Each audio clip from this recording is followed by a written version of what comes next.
السلام عليكم ورحمة الله وبركاته. معاكم أخوكم حسن من قناة ألفا تيلور اللي معانا من زمان. احنا غيرنا الاسم. النهاردة هنعمل فستان يلبس بنوتة 10 سنين من حتة متر ونص زي ما حضراتكم شايفين.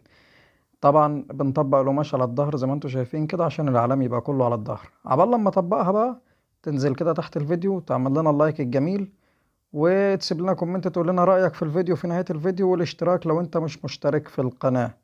ولو ما عجبكش الفيديو يا سيدي في الاخر يبقى شيل اللايك عادي.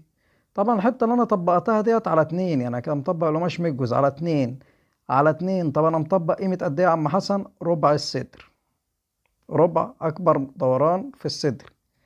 دلوقتي بشتغل الرقبه. رقبه البنوته ديت صغيره طبعا. هشتغلها 6 سنتي في 7.5. تمام. انا اسف ان دماغي كانت مداريه هنا، بس هتشوف دلوقتي شكل دوران الرقبه و... وانا بعمله بايدي. المفروض ان احنا الواحد يقفله كده المسطرة، وبعدين يشتغل بالمسطرة الكيرف التانية. بس كل ده شغل، يعني في حاجة زي كده ده قص سهل وبسيط. المفروض ما نعملش كده، انا بعمل عشان حضرتك تشوف يعني. ولكن انا هنا خليني اوريلك بنعمله بالايد ازاي. يا ريت تبص من فوق كتفي كده. انا اسف ان انا كنت مداري على الفستان. هنلاقي في الفيديوهات التانية انا كنت عديت الكاميرا في وشي عشان خاطر هنا انا مداري عليها شوية.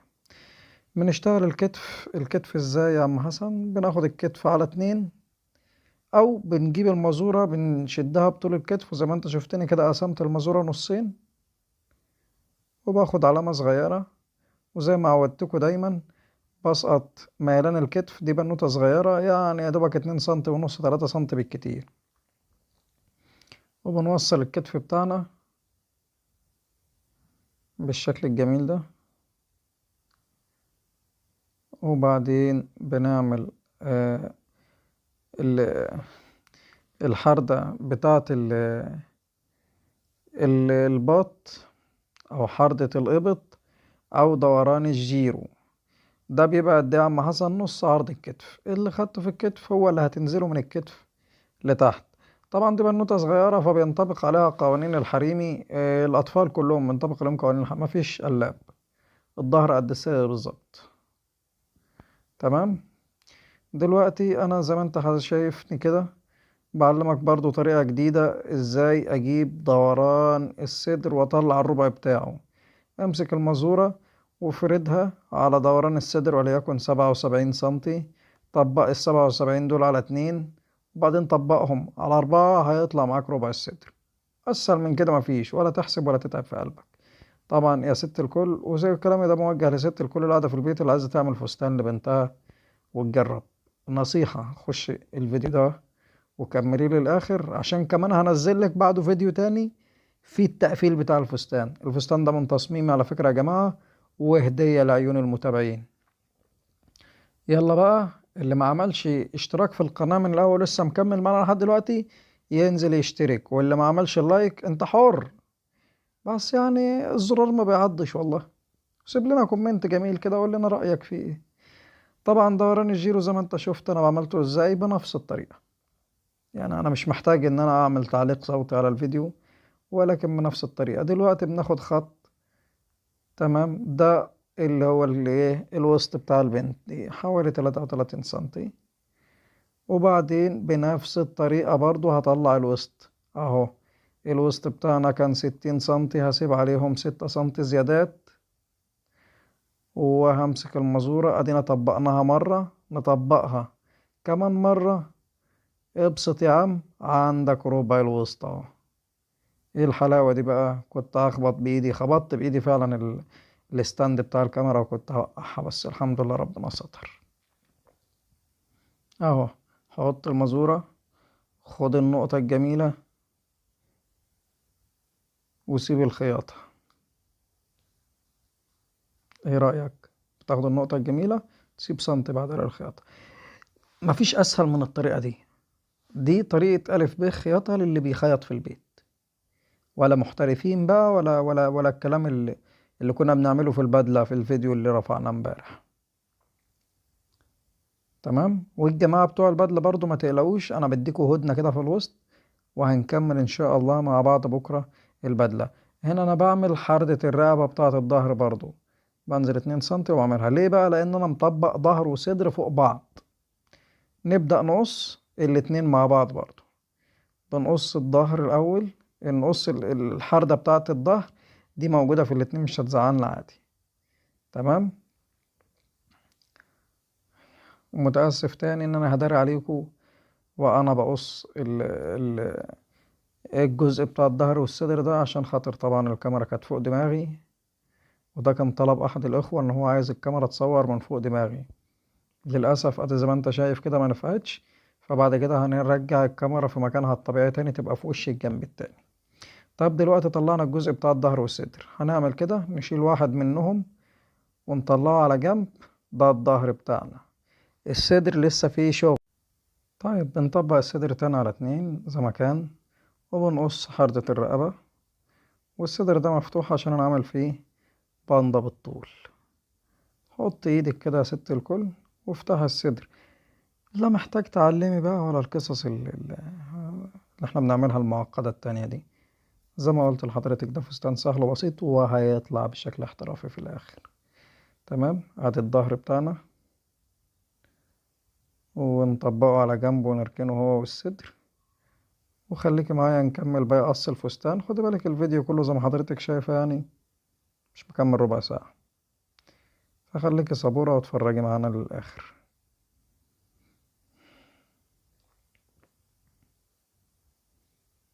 وخلوني في الحتة اللي بطبق فيها القماش ديت ومش عارف راسه من رجليه فين. اقول لكم ديت كانت علبة عصير لسه شاربها. طبعا شربتها قبل ما صار عشان ما ازمش على حد فيكم، انا راجل بخيل جدا يا جماعة. آه، بنطبق القماش على 4 بقى المرة دي، عشان ده هنطلع منه ديل الفستان او الجزء اللي تحت، او الجيبة، او الناس بتسميها في البلاد العربية التنورة، ايا كان المسمى يعني.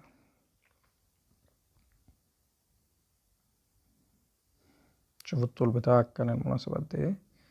انا هنا كنت عاملها حوالي 38 سنتي، عشان فستان قصير شوية.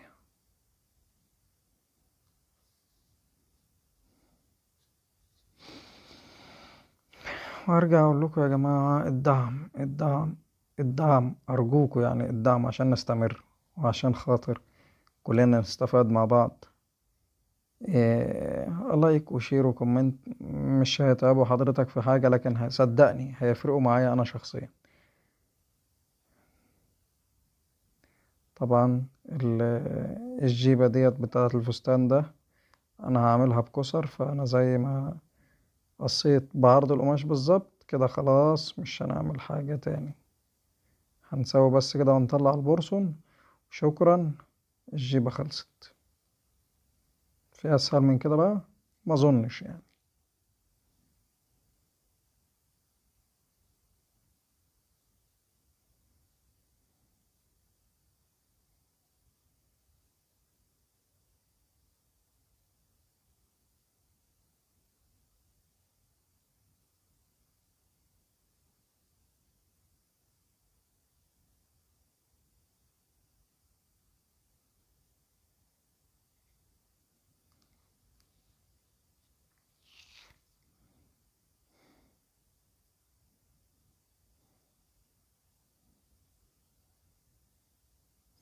طبعا بنمسك القماشة تاني ونطبق تاني.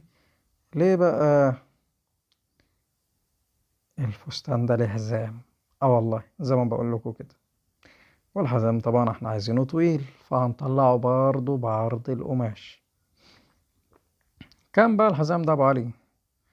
يعني تعمل حسابك كده يكون عرض الحزام ده حوالي 3 سنتي ونص، يبقى هنقص على عرض 10 سنتي.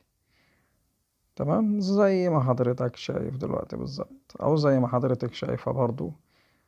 مفيش حاجة صعبة لحد دلوقتي.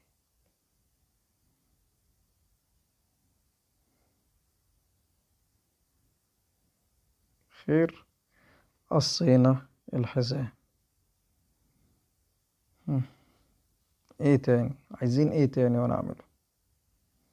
نص الكم مثلا تهرش يا ابني في دماغك، عايزين نشتغل. يلا بس ادينا كده الكم. وادي يا عم الكم بتاعنا. طبعا الكم ده فيه كسر وفيه بف او بومبي حسب ما بتسموه، الكم المنفوخ المرفوع من على الكتف ده. اتعلمي بقى يا ست الكل الطريقة بتاعته دلوقتي رجاء يعني. طبعا انا باخد كده عرض الكتف وبقيس كده، ركز بقى في الحتة اللي جاية ده، انا اوقف الصورة. ده كده المفروض ميلان الكم العادي، لكن ميلان الكم ده بقى اكتر من الميلان العادي بمرة كمان. اه، نشوف كده انا مميل المسطرة ازاي. تمام، الكم ده برضو اطول من الكم العادي، لان الحتة اللي بتقف على الكتف فوق ديت والكشكشة دي بتأثر الكم، فحضرتك تعمل حسابك فيه في طول شوية. شفت بقى رسمة الكم الغريبة دي؟ دي بالظبط اللي تعملوها في الكم ابو كشكشة على الكتف، وعايزينه واقف عند الكتف. القماشة دي طرية جدا، وهوري لك ازاي وقف الكم فيها. ده بيبقى تحدي عند ناس كتير مش بيظبط معاهم. فرجاء يعني الكم ده لوحده اعتبروه درس. الكم ده لوحده المفروض انه ينزل درس اساسا.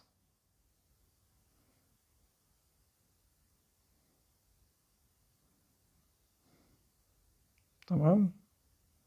مش فاكر انا كنت بتخانق مع مين، بس مش مشكلة. ولا بدور على ايه برضو مش فاكر حقيقة يعني. وعمال اخبط في الكاميرا وحاجة صعبة. نبص بقى الكم بتاعنا، مش فاضيين للعطلة دي يا ابو علي، ولا نقول عم حسن اتعودتوا انتوا عليها.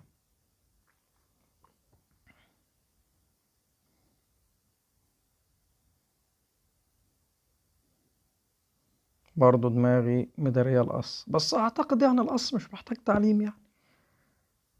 ولا اتضايق ولا اقول ايه؟ مش عارف والله. كده فاضل ايه بقى عندنا؟ اقدر اقول لكم كده فاضل حاجتين اتنين. فاضل البنده وفاضل الياقة. هنرسم الياقة ازاي؟ ناخد بالنا بس انا طبقت القماش ازاي، واللي ما خدش باله يرجع الحتة ديت من الفيديو تاني. جبناه متطبق على اتنين من فوق، ورحنا تانيين من تحت عشان نطلع الاتنين كولا فوق بعض. تمام. وعمال اتخانق مع الزبائن عشان اصور لكم الفيديو ده وحاجة يعني. اللي مش هيعمل لايك وشير وكومنت انا هزعل منه الحقيقة. طبعا انا دماغي هنا دارت على الياقة وانا بعملها. بس الخبر الحلو بقى ان انا هثبت لكم برضو شكل الياقة هنا، وهسيب لكم في صندوق الوصف درس مجمع كبير كده عن جميع انواع الياقات اللي ممكن تقابلكم. ولو حد فيكم قابلته ياقة انا ما اتكلمتش عليها في الدرس ده، يقول لي وانا اشرحها في درس منفصل لوحديها ان شاء الله.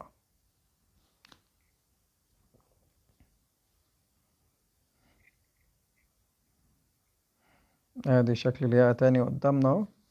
التطبيقة بتاعتي بقى خلتنا نطلع الاتنين فوق بعض زي ما انتوا شايفين. ده المفروض يبقى الشكل النهائي بتاعها.